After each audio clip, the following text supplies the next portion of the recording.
کسی که فرسام زد و فیلمش پخش شد با کیفیت بالا. حالا خیلی ها میگن فرسام چیزه، فرسام یعنی ارتباط با 4 نفر، ارتباط او جریان ها. ایجور چیزی تو خود سایت های خارجی مستجن پرنمون قفله نیست سرچ بکنی. من نمیدانم ایجور کاری تو ایران صورت گرفته. بعد خیلی نکته جالب اینه دختره رو آزاد کردن، تا اونجاش مشکلی نبود. اینجا که آزادش کردن جالبه و الان داره فعالیت بلاگری میکنه. خیلی جالبه ها. قبلش توضیح خدمتتون بدم. خیلی ها ممکنه فاز روشنفکری بردارن بگن به خودش مربوطه. نه، به خودش مربوط نیست دیگه. وقتی پخش شده من جریحه دار کرده، الان به منم مربوطه و حق دارم اظهار نظر کنم. ای به کنار، او کسایی که میرن تبلیغ بهش میدن واقعا چه فازی دارن؟ یعنی الهی همشون ورشکست بشن. آخه یعنی دنبال چه هستین؟ بعد یه خانم شده بلاگر، رو چه حسابی بلاگر شده؟ من برام سواله، بلاگر چه؟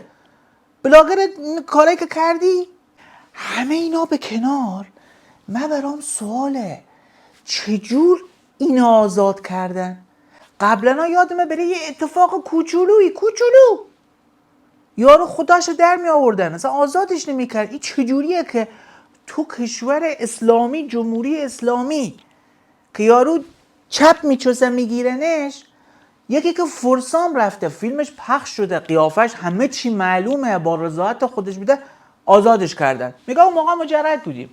خیلی جالبه، یه حرف خنده‌دار آدم تعجب بکنه. چرا من ناراحتم؟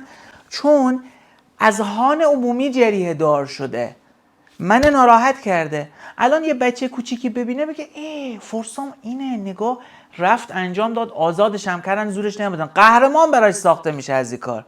به خدا این قضیه تو کل دنیا یه بیماری جنسیه، یه اصلا قابل تعریف و دفاع نیست.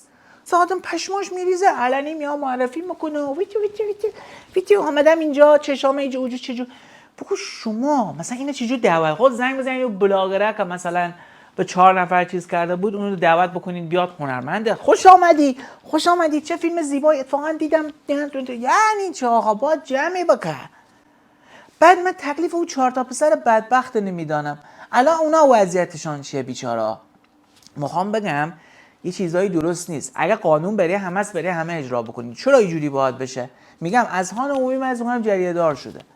آدم تعجب میکنه واقعا، آدم میمانه. یارو بیچاره خودش داره مکشه با محتوای درست ساختن، یه چیز قشنگ ساختن، بیاد بالا نمیاد. اون وقت یه آدمی مثل ای با این کاراش میاد بالا و همه فالوش میکنن و میره تبلیغ میگیره.